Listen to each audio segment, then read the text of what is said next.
का और उनके भाई आए हैं, सब लोग आए हैं, हमारे एडीएम एफआर साहब आए हैं, प्रशासन बैठल बा, एसएसपी सिटी त्यागी जी हैं, कमिश्नर महोदय को धन्यवाद, डीएम साहब को धन्यवाद, पुलिस प्रशासन को धन्यवाद और पूज्य महाराज जी को दिल से धन्यवाद। धन्यवाद महाराज जी, क्या जलवा है। कल बताई, कल आवत 12 बजे महाराज जी, कल 3 बजे यहाँ मंच पे कल मेरा काव्य पाठ होगा।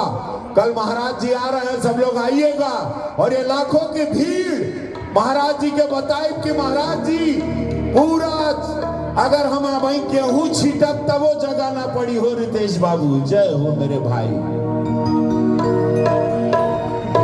अब जाए तो हम कहा कि भैया कहे के बा कि भोला बाबा बम भोला बाबा,